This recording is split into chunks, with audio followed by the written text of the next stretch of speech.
లోక్సభలో గుంటూరు ఎంపీ గల్లా జయదేవ్ మాట్లాడుతున్నారు. లైవ్ లో చూద్దాం.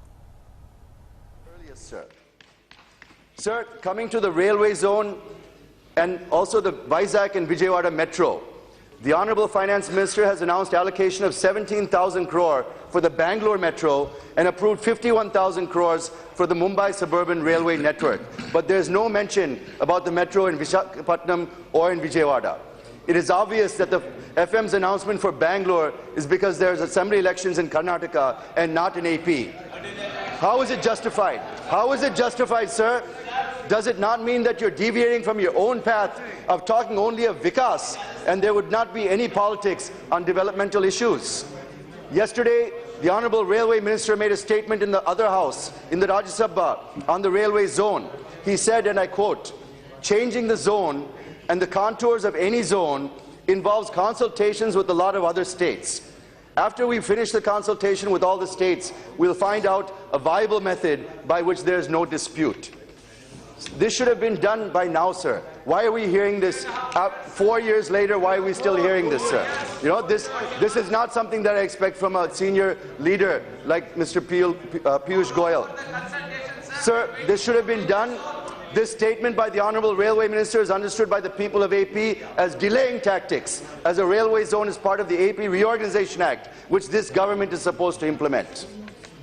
Sir, coming to our new capital of Amaravati, Section 94(3) of the Act, the AP Reorganization Act says, "The central government shall provide special financial support for the creation of essential facilities in the new capital of the successor state of Andhra Pradesh, including Raj Bhavan, High Court, Government Secretariat, Legislative Assembly, Legislative Council, and such other essential infrastructure," unquote. It is the central government shall provide, sir, not may provide, but shall provide. Provisional estimates indicate requirement of 1.2 lakh crores for the construction of the new capital of Amaravati.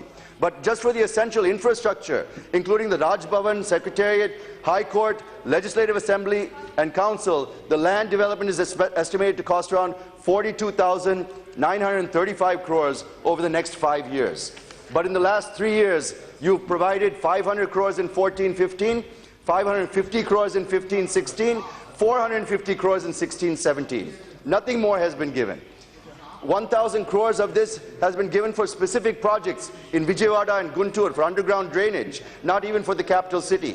So I request the Finance Minister to release at least 10,000 crores annually so that in the next 4 to 5 years, the 42,935 crores can be given to construct our Raj Bhavan, Secretariat, High Court, Assembly, and the infrastructure around that that's required to maintain it, sir. Sir, the Finance Minister made a statement in the Rajya Sabha and said that he has directed the Expenditure Secretary to sit with officials from AP and finalize about the deficit budget. Officials from AP have reached today and would be discussing with the Expenditure Secretary and others. So I will speak about this only after the outcome of those meetings. But that is definitely an area of concern to us, sir. Sir, coming to allocation to institutions. The allocation to various institutions mandated to be set up in AP, as per the AP Reorganization Act, they are a pittance, sir, in this budget. With such paltry allocations every year, it would take 10 to 30 years for these institutions to become a reality. Just to give an example, they announced the setting up of AIIMS in Amaravati, in our new capital, which also happens to be my parliamentary constituency, sir. The estimated cost is 1,618 crores, but so far, not even a single penny has been allocated. This year, some money given to AIIMS in various states, but there's no specific mention about AIIMS in AP, sir. Maybe again because elections are not coming up in AP. So, in the same way, I have figures for every institution and allocations to others, such as the Vizag Steel Plant, the Dredging Corporation of India, the Hindustan Shipyard, the Vizag Port Trust, where allocations are minuscule. The overall allocations made to AP comes to 1,814 crores, and it is no exaggeration when I say that the Telugu movie Bahubali's collections are more than the funds allocated to our state, sir. If the people of AP gave 0 seats to the Congress for passing the AP Reorganization Act, imagine what they would think about the BJP for not even fulfilling the minimum requirements contained in this act.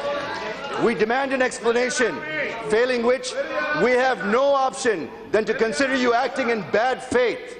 Let me repeat, we will have no option than to consider you acting in bad faith, and we'll certainly have to reconsider why are we in this relationship. I'm sure you will understand, as will your other allies and potential allies in this very critical election year. This is your last chance to fulfill your promises and assurances and to maintain the alliance dharma, which we have maintained till now very patiently. It gives us no joy to be in this position and to deliver this message to a friend and an ally, but you have given us no other option and no other choice. It's now or never. We still have belief and trust in the Finance Minister and Prime Minister, but we demand a comprehensive explanation. And let me remind you again, the people of AP are no fools. Wow.